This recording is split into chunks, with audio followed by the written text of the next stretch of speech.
ማስጠንቀቂያ ለኢቢኤስ ቴሌቪዥን። ይህ ቪዲዮ በቀጥታ ለኢቢኤስ ቴሌቪዥን እንዲደርስልኝ ማኔጅመንቱ ማለት ነው ሁላችሁም ሼር እንድታደርጉ ጠይቃለሁ። በአርባ ምንጭ የተፈጠረ ምንድን ነው? ትልቅ ዘንዶ እንግዲህ በጣም በረከታችንን ስበላ የነበረው ዘንዶ ሐሰተኛው የጴንጤው ዲያቆን። ሁላችሁ ወደ ክርስቲያኖች ወንድማችሁ እኔ ዲያቆን አቤልኝ አሁን የምገኘው ጥንታዊ የሆነ ገዳም ውስጥ ነው። እዚህ ገዳም ውስጥ አባቶች የተወደዳችሁ ውድ ቤተሰቦቻችን ኦርቶዶክሳውያን ይህንን መረጃ በደንብ አድርጋችሁ እንድታዳርሱልኝ ይሻለው። ላይክ ሼር አድርጉልኝ፣ ሰብስክራይብ አድርጉልኝ እጅግ በደንብ አድርጋችሁ ማለት ነው። በቀጥታ ወደ ቪዲዮ ጥንቅሮቻችን የምናመራ ይሆናል። ሰላም ጤና ይስጥልን ውድና ኩራት ቤተሰቦቻችን፣ ይህ ያሮስ ነው። ያሮስን ምርጫችሁ ስለምታደርጉ እጅግ አድርገን እናመሰግናለን። እስከ መጨረሻው ድረስ የተከታተላችሁን ስላለ ማለት ነው። ላይክ ማድረግ፣ ሼር ማድረግና መረጃውን ማዳረስ ከእናንተ ይጠበቃል። ኦርቶዶክሳዊ ሐሳቦችን ዕለት እያነሳን እናቀርብላችኋለን።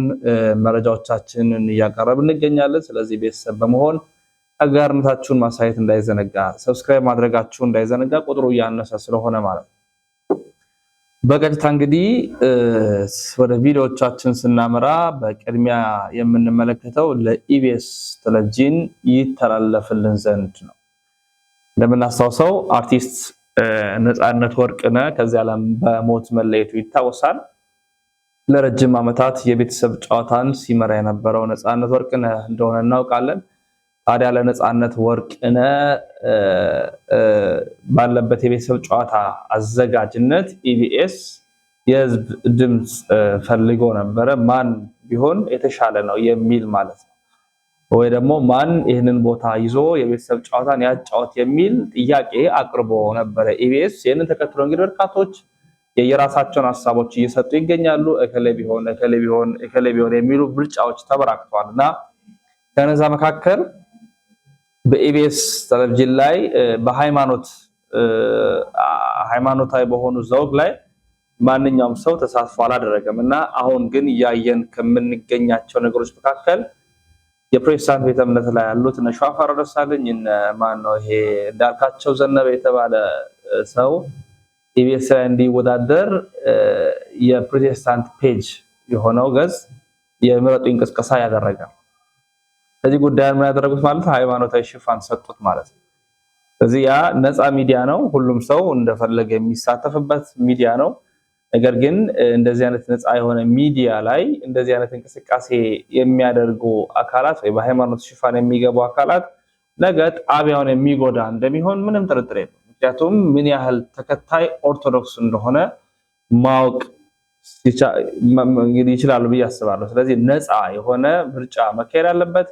ሃይማኖታዊ የሆኑ ተቋማት ወይ ደግሞ ገጾች ሽፋን ሰጥተው የሚመረጡ እንቅስቃሴ ቢያደርጉ ያው ነገ የሚመጣው ደግሞ በተቃራኒ ስለሚሆን ይሄ ነገር አግባብነት አለው ብለን አናምነው። ለዚህ ወንድማችን ኢዮብ ዘሚካኤል እንዲልናል። ይህ ቪዲዮ በቀጥታ ለኢቢኤስ ቴሌቪዥን እንዲደርስልኝ ማኔጅመንቱ ማለት ነው ሁላችሁም ሼር እንድታደርጉ ጠይቃለሁ። ክርስቲያን ኒውስ የሚል የፕሮቴስታንቶች የፌስቡክ እንትን ነውና የቤተሰብ ጨዋታን በነፃነት ቦታ በነፃነት ወርቅነህ በጣም የምንወደው አርቲስት ነበረ፣ የምንወደው የቤተሰብ ጨዋታ መሪ ነበረ እና እሱ ካለፈ በኋላ አሁን በሱ ቦታ እነዚህ ሁለት የፕሮቴስታንት ሰዎች እንዲገቡ ቅስቀሳ እያደረገ ነው። አንዳንዶች ቪዲዮም እየሰሩ ወይ ሸዋፈራው ወይ እንዳልክ ይስሩት የሚል ቅስቀሳ እየተደረገ ነው። ይሄ ጉዳይ የሃይማኖት እንደሆነ አላውቅም። የሃይማኖት ነው የሚልም አንድም ነገር ሰምቼም አላውቅም። ሆን ተብሎ ግን ቅስቀሳ እየተደረገ ነውና እኔ ለኢቢኤስ ሰዎች ማስተላልፈው የሃይማኖት ካልሆነ ከነዚህ ሰዎች እንድትርቁ። አንደኛ ለምን ሲባል የመጀመሪያው እነዚህ ሰዎች በቀጥታ ሰፊ ቁጥር ያላት የኦርቶዶክስ ተዋህዶ ቤተክርስቲያንን ክብር የሚነካ ነገር ሲያደርጉ ነበር። ከዚህ በፊት በኢቢኤስ በሰይፉ ፋንታው ላይ ቀርቦ ይኛው ሰው ማለት ነው ይቅርታ እስከመጠየቅ ደርሷል። ኦርቶዶክሳውያንን የሚያስከፋ ነገር ሲናገር ነበር። እንዳልክ የተባለው አንድን የቤተክርስቲያን አባት ላይ በምታዩት መልኩ ሲሳደብ የነበረ ከዚህም በላይ ብዙ ነውሮችን ሲያደርግ የነበረ ሰው ነውና የሚወክል ነው ብዬ አላስብም።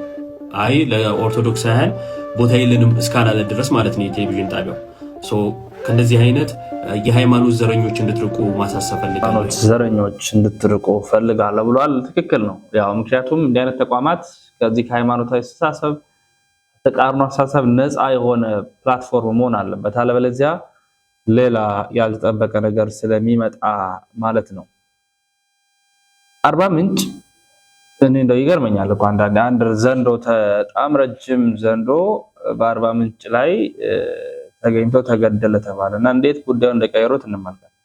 ትልቅ ዘንዶ እንግዲህ በጣም በረከታችንን ስበላ የነበረው ዘንዶ አሁን የተመለከታችሁት ቪዲዮ ላይ አርባ ምንጭ አካባቢ አንድ ቦታ ላይ ዘንዶ ሰዎች አገኙ እና ዘንዶ ላይ ተገደሉ እና የፕሮቴስታንት መምህርና ሌሎችም ሰዎች ሰብሰብ ብለው ምን አይነት አስተፍ እያራምዱ ነው? ለዘመናት በረከታችሁን ገንዘባችሁን ሲበላባችሁ ሲሰልብባችሁ የነበረውን ዘንዶ ገደልኩት ይላል የፕሮቴስታንቱ መምህር። ተከታዮቹም ሃሌሉያ ሃርጋዱላ ምናምን አይነት አስተፍ ያራምዳሉ። ይሄንን መልእክቴ ልክ እንደዚህ ለሚታለሉ ፕሮቴስታንት እህት ወንድሞች አድርሱልኝ።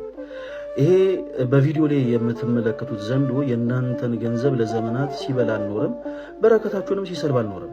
ይልቁኑ ይሄ ምድራዊ የሆነ እንስሳ የጉድጓድ አይጦችን፣ አዋፍቶችንና ትንንሽ ግልገሎችን ነው እየተመገበ ይኖረው።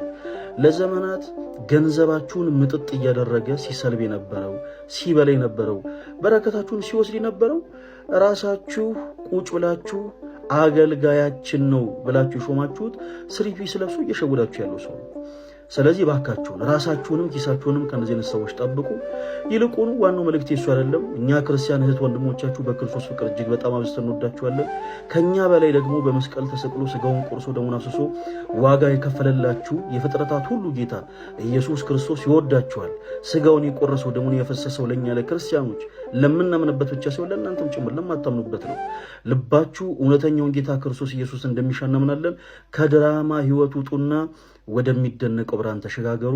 ይሄንን መልእክቴን ለብዙዎች እንዲደርስ በደንብ ኮፒ ሊንክ፣ በደንብ ሼር፣ በደንብ ሪፖርት አድርጉት። በጌታችን በኢየሱስ ክርስቶስ ፍቅር ሁላችሁም ወዳችኋለሁ። እንግዲህ ሚዲያ ላይ ተለቋል። ረጅም ነው በጣም ዘንዶ ማለት ነው። ይሄንን ተከትሎ ጥሩ ድል የገጠመለት ይመስላል አንድ ፓስተር። ለዘመናት እንትናችሁን ያዘውን ለዘመናት እንደዚህ ያለውን ገደልኩት። ይሄኔ ከተገደለ በኋላ ነው የመጣው እና ገደልኩት እንዲህ ብዬ እያለ ነው። ስለዚህ በጣም በሚያሳዝን መልኩ እውነት በጣም በሚያሳዝን መልኩ የሌለ ነገር ፈጥሮ አለ ብሎ ነው እንደዚህ አይነት ነገር ያደረገ ያለውና ትክክል ነው የሚል እምነት የለኝም። አስተሳሰቡም ልክ አይደለም። ስለዚህ ከእንደዚህ አይነት ድራማ ከእንደዚህ አይነት ታላቂነት ከእንደዚህ አይነት ጥላቻ ርቀን ወደ እውነት ብንመጣ እውነት ወደ ሆነችቷ ቤተክርስቲያን ወደ ሆነው ክርስቶስ ብንመለስ ብዬ አስባለሁ እውነት ለመናገር። ምክንያቱም የድራማ ህይወት ያበቃል። የድራማ ህይወት ጊዜያዊ ነው። የድራማ ህይወት እስከሆነ ያልክ ቢወስደን ነው። ይሄ ነገር ደግሞ መቼም የሚያደርሰን የሚያዳርሰን ስላይደለ እንዳ ብንጠነቀቅ ብንመለስ ብዬ አስባለሁ። ወደ ቀጣይ መረጃችን ላምራ። ሐሰተኛው ዲያቆን ነኝ የሚለው ፕሮቴስታንት ላችሁ ወደ ክርስቲያኖች ወንድማችሁ እኔ ዲያቆን አቤል ነኝ። አሁን የምገኘው ጥንታዊ የሆነ ገዳም ውስጥ ነው። እዚህ ገዳም ውስጥ አባቶች እናቶች አሉ። ለነሱ እንግዲህ በአቅማችን የተወሰነ ነገር ይዘን መተናል ጾሙን ምክንያት በማድረግ ከዛ ግን ዋንኛ የሚቀድመውን የእግዚአብሔርን ቃል መጽሐፍ ቅዱስ እንዲኖራቸውም ስለምፈልግ እንዲያነቡም ስለ ክርስቶስ በይበልጥ እንዲረዱ ስለምንፈልግ መጽሐፍ ቅዱስ ይዘን መተናል። ይህ መጽሐፍ ቅዱስ እንግዲህ ለአባቶች ለእናቶች እንሰጣለን። አንዳንድ እንግዲህ በአቅማችን የተወሰነ ነገርም ይዘን መተናል። ያንንም እንረዳለን። ከኛ ጋር አብራችሁ ቆዩ። ልጅ መናፍቅ ነው። ዲያቆን ነኝ የሚል ሐሰተኛ ሰው ነው። ሐሰተኛ ሰው ነው። ወደዛ ቤት ገብቶ አሁን ደግሞ መጽሐፍ ቅዱስ ልሰጥ ነው አለ። 66 ማለት የተሳሳተውን ማለት የተጨመላለቀውን ማለት ትክክለኛ ያልሆነውን ወደ አባቶቹ ወስዶ ላይ ያደርግ። በዚህ ደረጃ ነው ቅጽራችን የተደፈረው። በዚህ ደረጃ እዛ ያለው ቤተ ክህነት ሕግ አስጠባቂው እርግጥ ሁሉን የሚድረስ ማለት አንችል። መረጃውን አዳርሱ። በቀጥታ ይሄኛው ቤተክርስቲያን የት እንደሆነ አላውቅም፣ የትኛው ገዳም እንደሆነ አላውቅም። መነኮሳቱ በአስቸኳይ ነገር እንዲያውቁ እንፈልጋለን። እንደነዚህ አይነት ሰዎችን ማጋለጥ አለብን። ምክንያቱም በጣም ከሃዲ የሆነ ሰው ስለሆነ ማለት በጣም መጠንቀቅ አለብን። ኦርቶዶክስ መጠንቀቅ አለብን። አካሄዳቸው በጣም መርዝ የተሞላበት ስለሆነ ማለት ነው። ይሄን መረጃ በደንብ አድርጋችሁ አዳርሱ፣ በደንብ ማለት ነው። ሌላ እንድንመለከት የምወደው ጉዳይ በስፋት እንዲቃኝ የምወደው ጉዳይ አለ። ብፁዕ አባታችን ብዙ ጊዜ ሀብታም ልጅ ይጃጃላል ይላል። ነካታ ብዙ ጊዜ ሀብታም ልጅ ይጃጃላል። ዝም ብሎ ከእናት ከአባቱ ገንዘብ ይሸከምና አጠቃቀሙን አያውቅም ስላልደከመበት። ነገር ግን እንደዚህ እናት የአባትን ሕይወት የወረሰ ልጅ እንካን ቢሉት አይቀበልም፣ ይገባዋል። እና መንፈሳዊውን ነገር አውርሱ ለልጆች። እግዚአብሔር ምን ችግር አለ? ዛሬ ምን ቴክኖሎጂው ሰው ከተማረ ገንዘብ ችግር እኮ። አሁን ችግራችን መንፈሳዊ ሕይወት ጠፋዩ። በዲግሪም ተመርቆ ሌባ እንዴ! በዲግሪም ተመርቆ ጫትቃሚ፣ በዲግሪ ተመርቆ ማጅራት ማንች፣ በዲግሪ ተመርቆ ሰው የሚያግት፣ በዲግሪ ተመርቆ ቤት የሚያፈርስ። እንዴ ምን እንበል እስቲ? ቆዩ ንገሩኝ። ይሄ ችግር ምንድን ነው? አዎ የገንዘብ ችግር እኮ አይደለም፣ የአእምሮ ችግር ነው። እና ወላጆች በርቱ፣ አይዟችሁ። እንደው ስለዚህ ምን አሁን እያያችሁ ዓለም እኮ ከንቱ መሆኑን ብዙ አየን እኮ። ዓለም ከንቱ ነው፣ የኛ እንዳልሆነ ብዙ አየን እኮ። ሀብት ምንም ከንቱ መሆኑን የነ አርሴማን ታሪክ አሁን እዚሁ እኮ ነገረን እኮ። እነሱ በፈቃድ ተውት፣ እኛ ግን በግድ ልንተው ነው፣ በግድ ሳንወድ ማለት ነው። እና በገንዘባችሁ ተጠቀሙ። አሁን በገንዘብ ተጠቀሙ። ሁሉም እኮ ሀብታም ነው፣ አይዟችሁ። ብሩን አትቆጥሩ። ጤና ካላችሁ ምን ቸገራችሁ? በተለይ ሃይማኖቱ ካላችሁ በቂ እኮ ነው። ምን አለ እንዴ? የእግዚአብሔር ቃል እኮ ይበላል፣ ለገባው ይበላል፣ ይጠጣል። ቅዱሳን በዳቦ አይደለም። የዳቦማ ቅድም እንዳልኳችሁ ዳቦ እጥረት የሌለበት ሀገር ሰው እኮ በበሽታ አልቋል፣ ተደብድቧል። በእውነት የራስን ሰውነት ለመሸከም ሲያቅት አያሳዝንም? በሽታው ይሄ ነው። በውጭ ሀገር በእውነት ክብደት፣ መስባት፣ ፋት ይሉታል። ሰው እየሰባ እንደ በሬ። ኢትዮጵያማ ሽንቅጥ ያልክ ነህ እኮ። በጉን ነው ሰባ የምትል እንጂ ሰው ሰብቶ አታውቅም ማለት። ግን አሁን ተጀምሯል። አዎ ከዚያ እየተቆረጀ ዝም ብሎ እንደ ነፋስ ሳያቋርጥ ይበላል። ያህዶ ህዶ ህዶ ይጠራቀማል። በቃ የሚሆነው ቀርቶ ወደማይሆን አቅጣጫ ይሄዳል። ስኳሩ፣ ደም ብዛቱ፣ ስትሮኩ በቃ እሱ እያለ ዝም በምግብ እኮ ነው ሁሉ እንጂ ብንጾም እኮ እንደው ሽንቅጥ እንዳል የለም። የምንበላውም ወዲያውኑ ይቃጠልና የሚወጣው ይወጣል፣ የሚጠቅመው ይጠቅማል። እና የኛ ይሄ ነው ማለት ነው። እና እንግዲህ የመጋቢ ሀብታት ጓደኞች፣ የወለተ ሐና ጓደኞች እዚህ ውስጥ እኮ አላችሁ ብዙዎቹ። እኔ ቅድም ብር ሲለምን እዳ የክፉ ልምድ ነው እና ያልኩኝ እንዴ ሊነሽጣችሁ ይገባል። አዎ በእውነት ምን አለ እንግዲህ አያችሁት እኮ ከዚህ የበለጠ ምን ደስታ አለ? ምን አዱኛ አለ? ህዝብን እንዲህ አድርጎ ማገልገል እግዚአብሔርና ህዝብን። እግዚአብሔርና ህዝብ እኮ ብቻ አይደለም የተራራቀውን ህዝቡን እኮ ነው አገናኘው። አዩ ሰላም ተፈጠረ ለድሆቹ። አዎ በዚህ በዳር ያሉ እንግዲህ እቺ ቤተክርስቲያን የድሆች ስትወጡ ስትገቡ እዚያ ይጣል እያደረጋችሁ ስንት ድሆች እና በአንድ ሰው በአንድ ቤት ይህ ሁሉ ከተደረገ ይህ ሁሉ ህዝብማ ምን አለ በእውነቱ። እና እኔም ፕሮግራም ነበረ እንግዲህ ካንስል ሳይሆን አልቀረም። እንጃለቱ ለ4 ሰዓት ነበር። አሁን እንግዲህ የራሱ ፈንታ በእውነት ያው ሰዎችም 5 ተኩል ሆኗል ተሰርዟል ነው የሚሉ። እንግዲህ ካላችሁ እና ኃይለ ሚካኤል ያው ጉዳዩን እየሰማችሁ ነው፣ እንዳትቀየሙ። ምንም ማድረግ ይህን ማይድ ትቶ የታየውን ትቶ ያልታየውን ያ ሌላም ጊዜ ሊደረግ ይችላል እና ይህን ህዝብ እንደዚህ እንደው ሳንናገር ብንሄድ እግዚአብሔር ይወቅሰናል። ንግሩ ለእግዚአብሔር ምሕረቱ ነው። በገንዘባችን እንጠቀም፣ አሳሰባችን ይቀር። የምንሰጠው ገንዘብ በጎ ነገር ላይ ሆነ መሆን አለበት። በተለይ የሀብት ማማ ላይ ልጄ እንዳይጎዳብኝ፣ ልጄ እንዳይሆንብኝ፣ ልጄ እያልን ገንዘብ እየሰጠ ልጆቻችን አጉል የምናደርግ በጣም መጠንቀቅ አለብን። ማስተዋል አለብን። ልብ መግዛት አለብን። ስለዚህ ቀላል አይደለም። በጣም ትኩረት ሊሰጥ እንደ ቀላል ነገር የምንመለከተው ነገር አለ።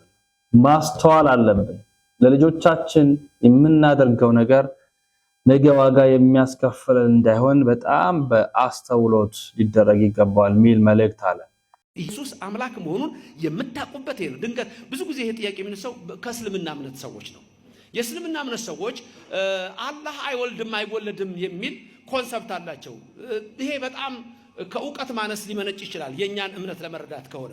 ምክንያቱም እኛ አብ ወልድን ወለደው የምንለው ባዮሎጂካል አይደለም፣ ኢስ አናሎጂካል ነው።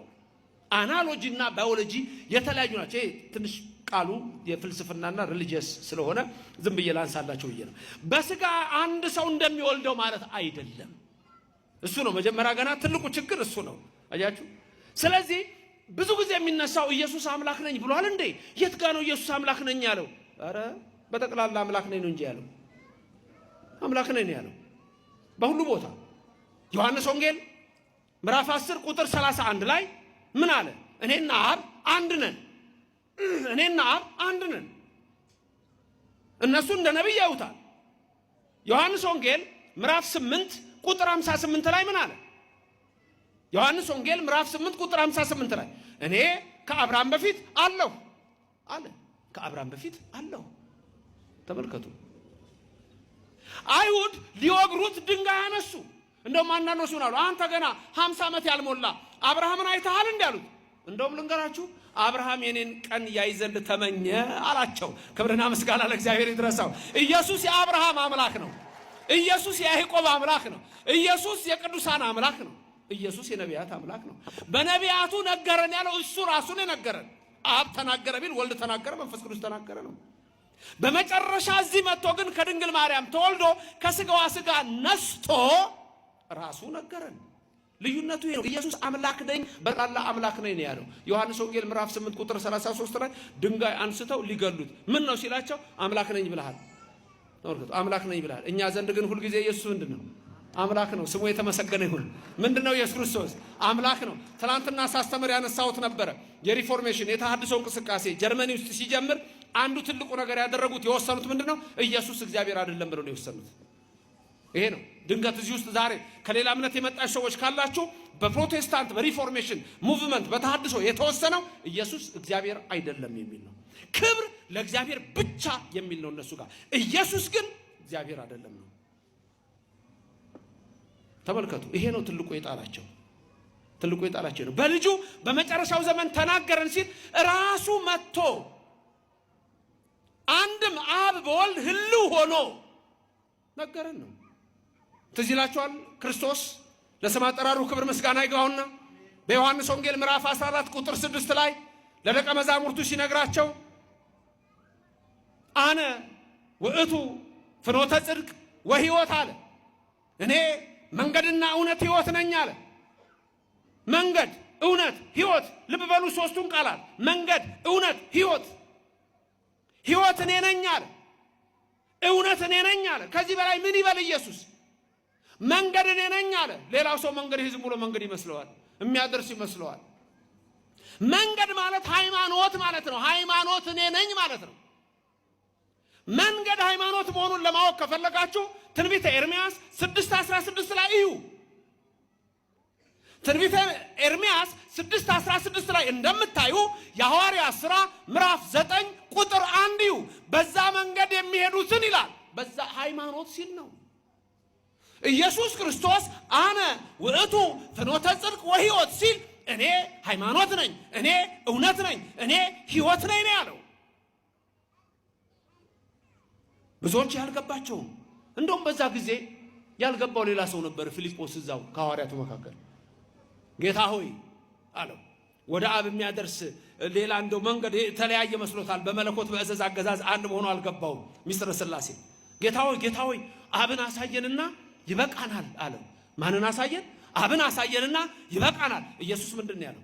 ገሰጸው። አንተ ፊልጶስ እስከ ዛሬ ከናንተ ጋር ስኖር አታውቀኝምን?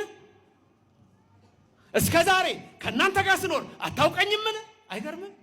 አብ ወልድ መንፈስ ቅዱስ አይበላለጡም፣ አይተናነሱም። አብ ወልድን አይበልጠውም፣ መንፈስ ቅዱስንም አይበልጥም። ወልድ አብን አይበልጥም፣ መንፈስ ቅዱስን አይበልጥም። አብ ሁሉን ቻይ ነው፣ ወልድ ሁሉን ቻይ ነው፣ መንፈስ ቅዱስ ሁሉን ቻይ ነው። ሶስት ሁሉን ቻዮች አይባልም። ስንት ሁሉን ቻይ? አንድ። አብ ፈጣሪ ነው፣ ወልድ ፈጣሪ ነው፣ መንፈስ ቅዱስ ፈጣሪ ነው። ሶስት ፈጣሪዎች አይባልም። ስንት ፈጣሪ? አንድ ፈጣሪ በመፍጠር አንድ ነው። ይሄ ነው እኮ ሚስጥረ ሥላሴ። ብዙዎቹ ያልገባቸው ይሄ ነው። ኢየሱስ ክርስቶስ እኔ እግዚአብሔር ነኝ ብሏል ወይ? እኔ አምላክ ነኝ ብሏል ወይ? አዎ። የት ያውቁታል መጽሐፉ? የተወደዳችሁ ቤተሰቦች የዛሬ ቪዲዮ መረጃ ማስረጃዎቻችን ይህን ይመስላሉ። በሌሎች የቪዲዮ መረጃ ማስረጃዎቻችን እንመለሳለን። ተሰነባበት። ሰናይ ቆይታ ይሆናል።